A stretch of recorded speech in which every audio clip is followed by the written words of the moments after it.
Hey guys, so it is week 175 here on the Homestead. 175 weeks ago, I gave up everything, moved to Bulgaria and started my own homestead. So let's see what we've been up to this week.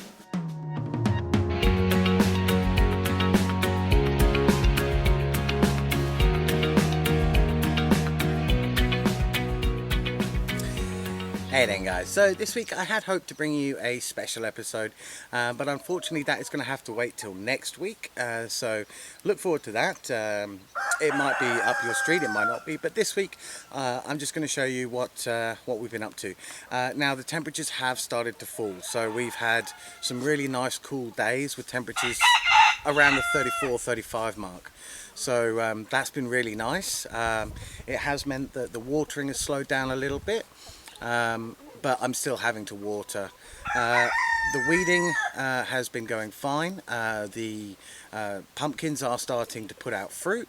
But yeah, I'll show you what else I've been up to, and I hope you guys have had a fantastic week. I will of course talk to you again soon, and have a good one.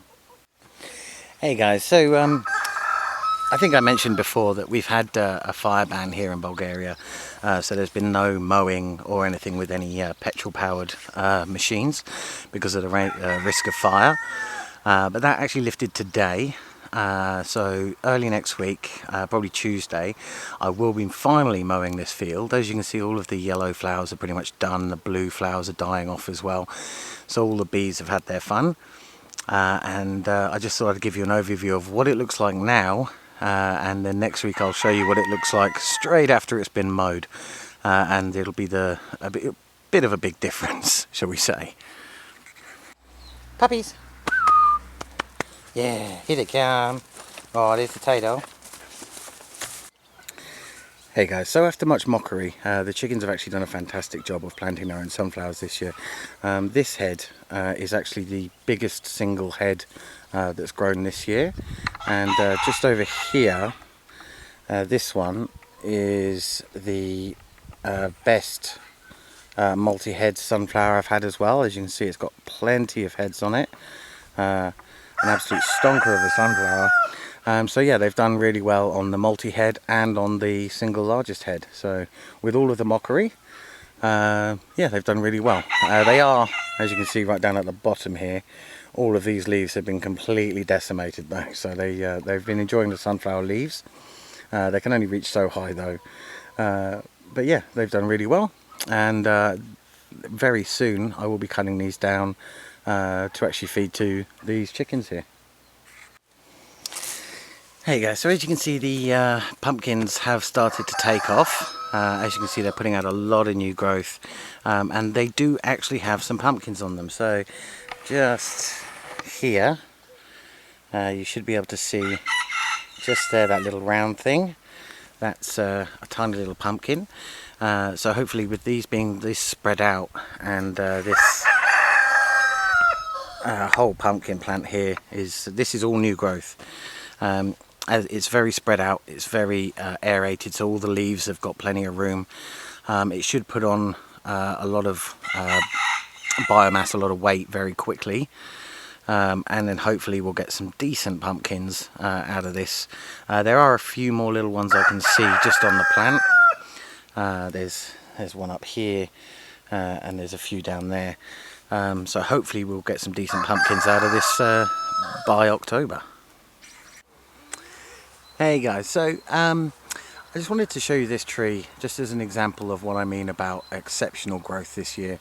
So we're talking about this tree here.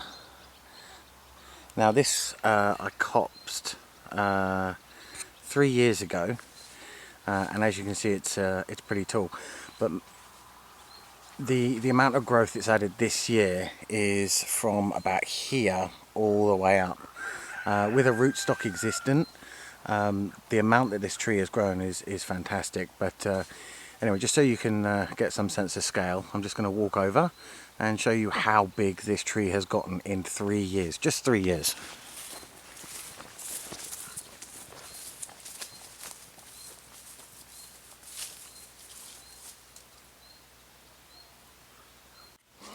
So just as a counterpoint to that last video, this is a cherry tree that I planted 3 years ago from a seed. Well, I took it from a wild seeded seed. It was about 6 inches high when I planted it 3 years ago.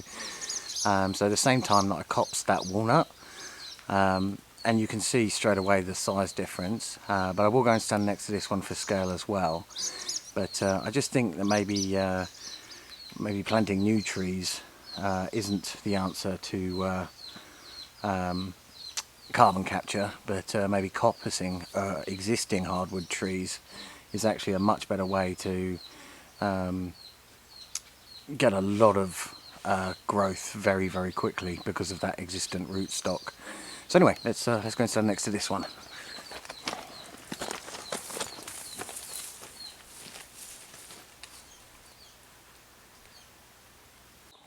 So as you can see, after some pretty intensive watering over the last week or two, it looks like we have actually managed to save these grapes. Some of the bunches doing very well. They were tiny and not ripening at all, but now that they've had a good drink for a few weeks, the grapes have gotten a lot bigger and they are starting to ripen. So this year's grape harvest may not be a complete washout, but still another week to go before we're harvesting these.